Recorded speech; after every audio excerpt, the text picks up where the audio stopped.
Hello दोस्तों, अस्सलाम वालेकुम। हम औरंगाबाद के जादव मंडी में आए हुए हैं। बाजार समिति उत्पन्न कृषि उत्पन्न बाजार समिति पूरे महानगर पालिका ने सील कर दिया है। क्यों सील किया है, क्या वजह है, आइए हम वहां देखते हैं। ये देखिए, सील है जादव मंडी, औरंगाबाद की ये जादव मंडी है।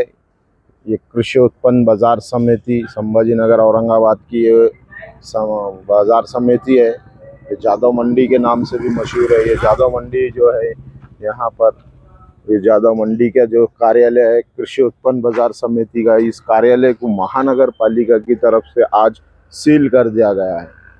क्या वजह है, क्या कारण है, आइए हम आपको आगे बताते हैं। इतने बड़ा जो कार्यालय है ये जादव मंडी का, यहाँ से पूरा ज़िले का कारोबार चलता है। सभी जो है यहाँ अनाज, फ्रूट, सब्जी, तरकारी, यहाँ से सभी का कारोबार यहाँ से होता है। और इस कार्यालय को सील कर दिया गया। तो ऐसी क्या वजह हो गई जो इसे कार्यालय को सील करना पड़ा महानगर पालिका को, आइए हम बताते हैं आपको।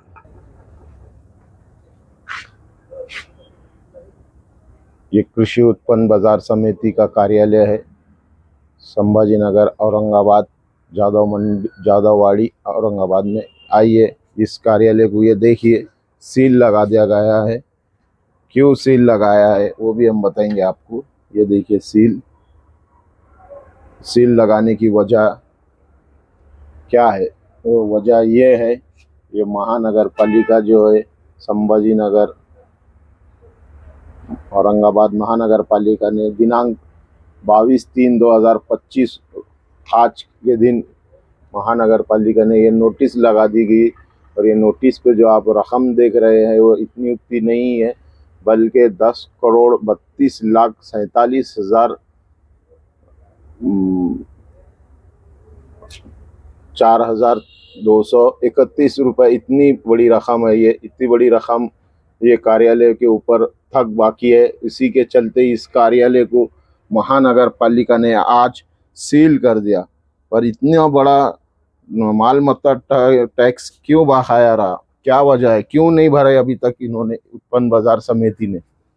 10 करोड़ रुपए का टैक्स बकाया, इतना बड़ा रकम बाकी कैसे रहा, क्या वजह है, आइए इनके समिति के जिम्मेदारों से, अधिकारियों से बात करते हैं।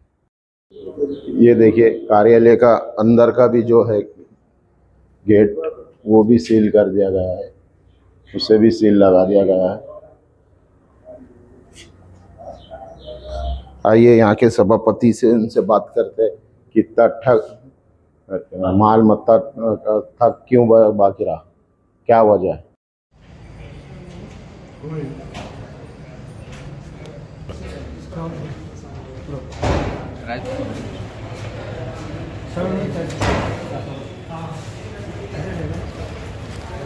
कृषी उत्पन्न बाजार समितीचा सभापती म्हणून मी या ठिकाणी बोलतोय। महानगरपालिकेचा मालमत्ता कर आणि जे मोकळे 1 ते 5 शेलॉल आहे, ह्या 2 मालमत्ता कराबाबत वाद बऱ्याच दिवसांना चालू होता आणि त्या संदर्भात कोर्टाने मॅटर रिजेक्ट केलं, ऑर्डर नाही केली। आणि त्या रिजेक्ट झाल्यानंतर महापालिकेने काल नोटीस दिली 10 कोटी मालमत्ता कराची आणि आज सकाळी ऑफिस सील केलं। खऱ्या अर्थाने एखाद्या न्यायालयात आपण अपील करताना त्याला वेळ दिला जातो, त्याचं म्हणणं मांडायला वेळ दिला जातो, त्याचं ऐकून घेण्यासाठी वेळ दिला जातो। पण बाजार समितीनं जाणीवपूर्वक शेतकऱ्याची संस्था असलेल्या बाजार समितीमध्ये येऊन या ठिकाणी सील केलंय। सेल हॉल मला वाटतं काही केले, सेल हॉल त्या ठिकाणी सील करण्याचा प्रयत्न केला। तर आमचं असं म्हणणं आहे की जो मोकळ्या जागेचा टॅक्स आहे तो चुकीचा आहे। ते 1 ते 5 सेल हॉल हे सार्वजनिक आहे, आपण त्या ठिकाणी शेतकऱ्याकडूनही कर वसूल करत नाही, मार्केट फी, आणि व्यापाऱ्याकडून बी करत नाही। सार्वजनिक उपक्रम म्हणून त्या ठिकाणी शेतकऱ्याने आपला आणलेला माल, पिकवलेला माल त्या ठिकाणी सुरक्षित राहावा यासाठी आपण ते सेल हॉल बांधलेले। आणि हे जाणीवपूर्वक आयुक्त त्या ठिकाणी बाजार समितीला दिवसण्याचा प्रयत्न करतात, त्यांच्या विरोधात निर्णय घेण्याचा प्रयत्न करतात।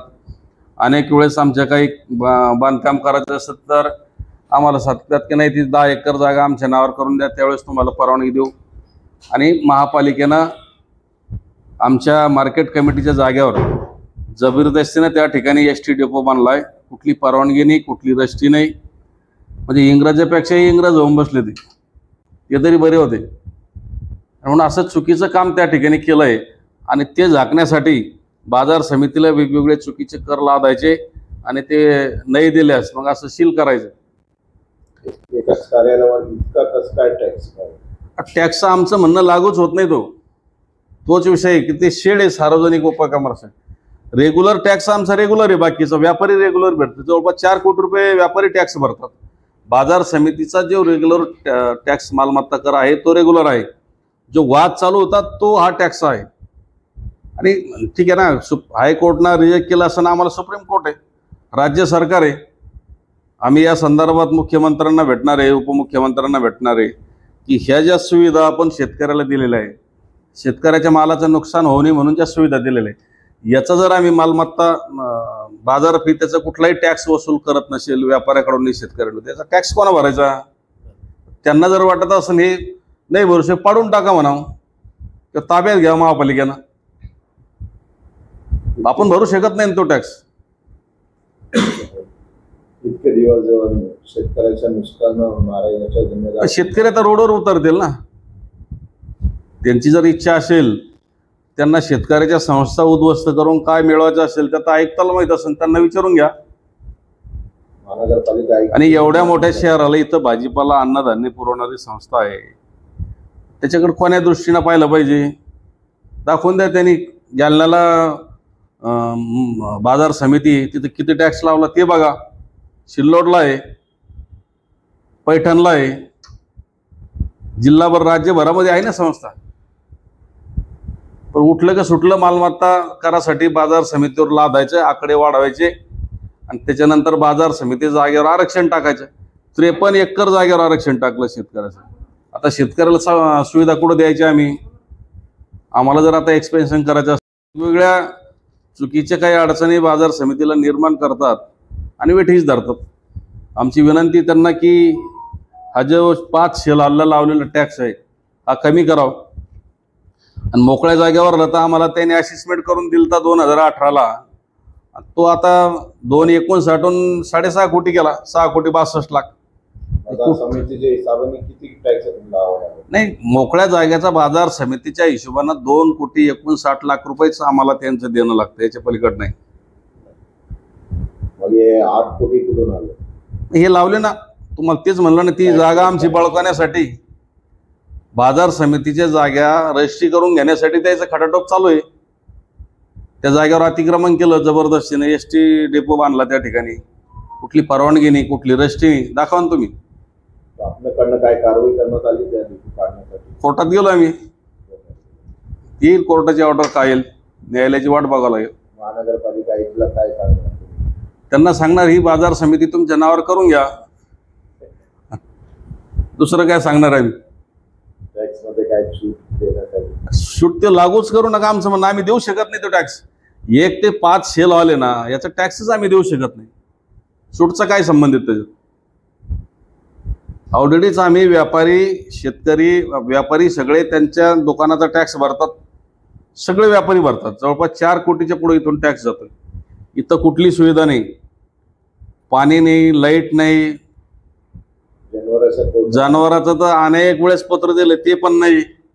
त्यांना विचारा जर दाखवा ते फोटो कसे जनावर खातात, आयुक्ताला दाखवा थोडे. टॅक्स कसला वसूल करतात? टॅक्स सुविधा देत नसतं. आमचं तेच म्हणणं आहे, जे 2.5 कोटी देणं आहे ना, त्याच्यात बाजार समिती जो खर्च करते साफसफाईवरती त्याच्यातून मायनस करा. आम्ही द्यायला तयार आहे. आणि या 5 शेलालचा तर आम्ही देऊ शकत नाही. त्यांना ताब्यात घेऊन टाका म्हणा ते 5 शेलाल. व्यापारी त्या ठिकाणी. तो ये थे बाजार समिति के सभापति राधाकृष्ण पटारे. इनसे हमने बात की सभापति से, तो उन्होंने कहा कि महानगर पालिका ने ये टैक्स ओपन स्पेस का लगा दिया गया और टैक्स पे टैक्स लगाकर ये जानबूझकर ये हमें ये ऑफिस को सील किया गया है, बाजार उत्पन्न समिति के कार्यालय को सील किया गया।